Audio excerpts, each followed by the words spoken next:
စုတရားမှာမဟုတ်ဘူးအမရဲ့ကံကိုကျေးဇူးတရားမှာလေဟုတ်ဘူးလားဟမ်အမကံကောင်းပြီဟုတ်တယ်မလားအမကံပြန်တက်လာပြီမဟုတ်ဘူးလားဟမ်ဟုတ်တယ်မလားကျွန်တော်မဆိုင်ဘူးလေကျွန်တော်မဆိုင်ဘူးလေဟုတ်တယ်မလားဟုတ်လားကျွန်တော်ပြောဟုတ်လားဟမ်အမကံကောင်းပြီဟုတ်တယ်မလားဟမ်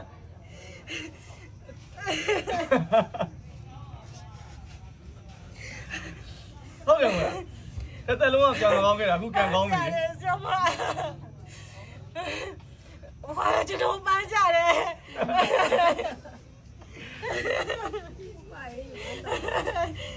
ကျဝမ်းတာတော့စိတ်ကိုထိတာတော့ဝမ်း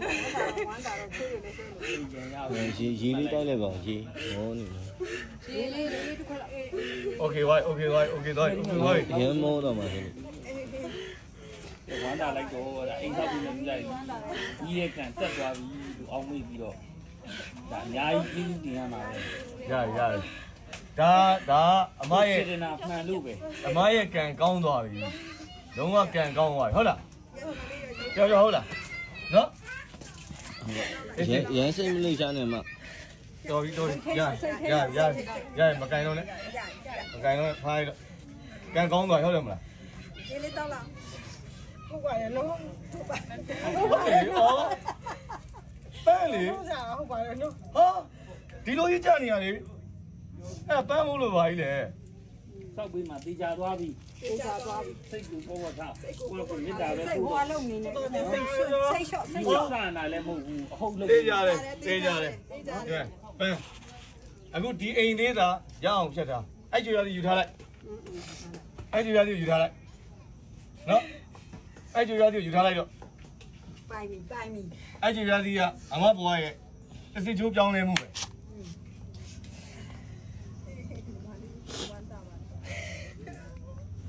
ငိုးတော့တော်တော့ရေတောက်လားရေတောက်လာရေတောက်ငါဘုံရေရနော်အမလေးရရှိတော့လဲရတော့ကျွန်တော်လည်းကြပါသေးပဲဆူတောင်းပြီးတော့ဖြည့်ရတာ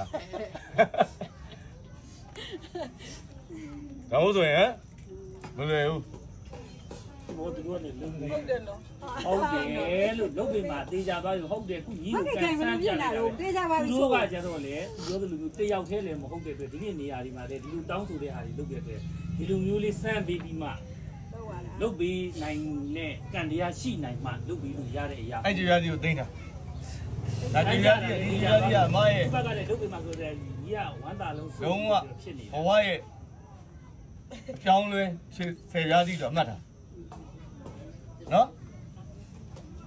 သူတို့ကြတော့လေဒုက္ခရောက်တဲ့လူတွေလည်းအများကြီးရှိတာဆိုတော့တောင်းဆိုတဲ့လူတွေအများကြီးကလူတိုင်းကလည်းလိုက်မလုပ်ပေးနိုင်ဘူးလုပ်ပေးခြင်းနဲ့စိတ်ဆန္ဒတော့ရှိတယ်သို့တော့အဲ့လိုမျိုးလုပ်မပေးနိုင်တဲ့ပဲကံပဲတဘောတစ်ခုကသူတို့စောက်ပေးနိုင်တာ3လုံးစောက်ခိုင်းတဲ့လူက10လုံးလောက်ဖြစ်နေတဲ့အတွက်လူခွဲပြီးတော့နော်လူခွဲပြီးတော့လူမျိုးလုပ်ပြီးတဲ့သဘောမျိုးဝမ်းသာလိုက်တော့ဒါဘာပဲဖြစ်ဖြစ်မမျိုးလင့်ထားတဲ့အရာဒီမနေ့ခင်းမှာဖြစ်လိုက်ရတဲ့အရာလို့ပြောဖြစ်လာတဲ့ဟာနော်အဲ့လိုမြန်ဆန်လိမ့်မယ်ကိုမထင်ဘူးကျွန်တော်စေတနာပေါ့ဗျာကျွန်တော်သမီးရတယ်တကယ်စေတနာမှလည်းဒါဟိုမရဲ့အမေကြီးဟောအတူရတယ်တကယ်ကိုသူ့ရဲ့စိတ်မကောင်းဖြစ်နေတယ်ဟုတ်တော့တယ်တော်လို့ကျန်နေရတော့မလား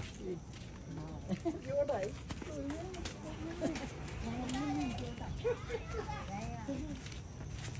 ကောင်းမှာပဲလူမကောင်းပြောတယ်ဟမ်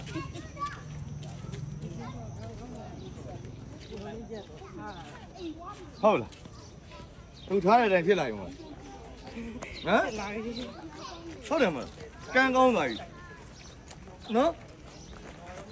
ဒါပဲ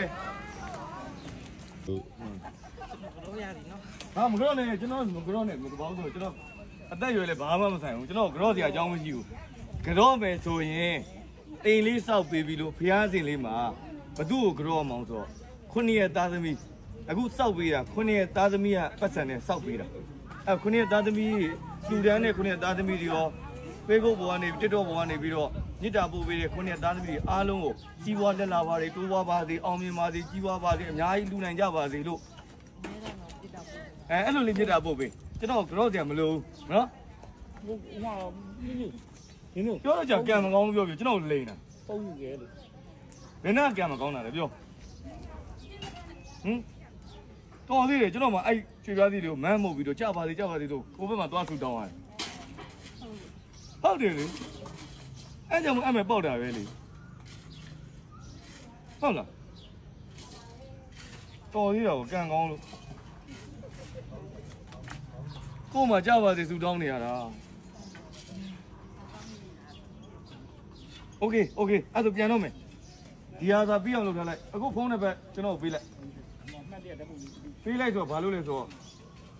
ပြီးပြီဆိုရင်ဖုန်းဆက်လိုက်ရှေ့မှာအိမ်6လုံးရှိတယ်အဲ့6လုံးပြီးပြီဆိုရင်တရားပြီးတာနဲ့ကိုတိဆိုဝင်ပေးမယ်နော်အခုဒီဟာလေးတော့အခုတာဝန်ယူပေးနော်ကဲသွားမယ်ကျေးဇူးပါနော်လို့အဲ့မလို့ဆိုတာသူတို့တွေဒါမှတ်တယ်ဟုတ်တယ်လေဒါလို့ ဟုတ်လေနောက်ကြရဲလို့ရတယ်လေ လောကလာတဲ့အဟောကြီးဟာလူအများကြီးစိတ်ထဲပေါ်ပါသွားပြီသူတို့လည်းအားလည်းဒီဝမ်းသာသွားတယ်ဒါလေးဒီပုံကြည့်မယ် လက်မထောင်လိုက်လို့ရပြီလေဟုတ်အာ โอเคဒါပြီးဒီဘာမှမလုပ်လဲနဲ့ဟိုအခုဒီမှာငနာထိုင်တာသူအဲ့ဒါအခုမြင်နေပြတယ်ဘာဘူးချပြီးပြလိုက်ဘောကျွန်တော်သူတို့မိသားစုတွေကိုပြန်ဆောက်ပေးမယ်လို့ဒီတိုင်းပြောလိုက်ရင်ရပါတယ်ဒါပေမဲ့ဘာလို့အဲ့လိုမျိုးချက်ချင်းမပြောလိုက်လဲဆိုလို့ရှိရင်ဒီအမျိုးသမီးကယောက်ျားကနေပြီးတော့ဒီပေ20ပေ40နဲ့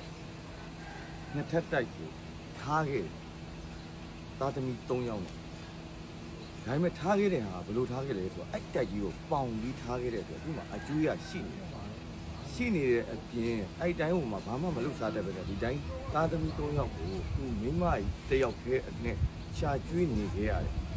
အဲ့အချိန်မှာငလျင်ကလှုပ်တဲ့ဒီတိုက်ကြီးပြိုသွားတဲ့အချိန်မှာ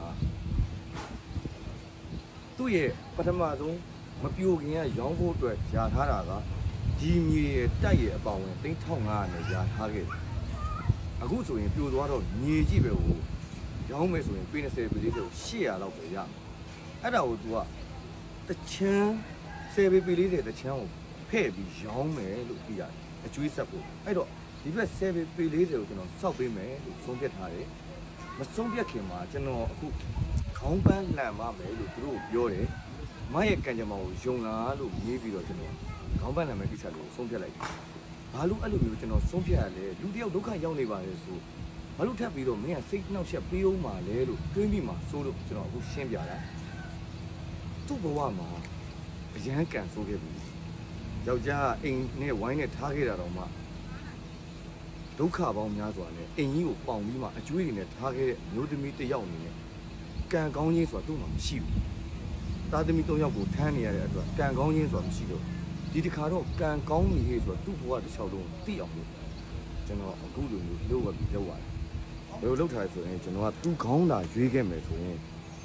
ခေါင်းရယ်ဒီဘက်လေခေါင်းဒီဘက်လေခေါင်းသူ့ပန်းသာရွေးခဲ့မယ်ဆိုရင်ဒီဘက်လေပန်းဒီဘက်လေပန်းအဲ့တော့ကျွန်တော်2မျိုးစီလုပ်ထားတယ်ပြီးရင်ဒါကတော့သူ့ကိုပထမဆုံးပြမယ်ခေါင်းပန်းဒီကြားပြပြီးမှသူရွေးချယ်လိုက်တဲ့ခေါင်းဖြစ်ဖြစ်ပန်းဖြစ်ဖြစ်ကိုရွေးချယ်ပြီးတော့ကျွန်တော်မြောက်ဖို့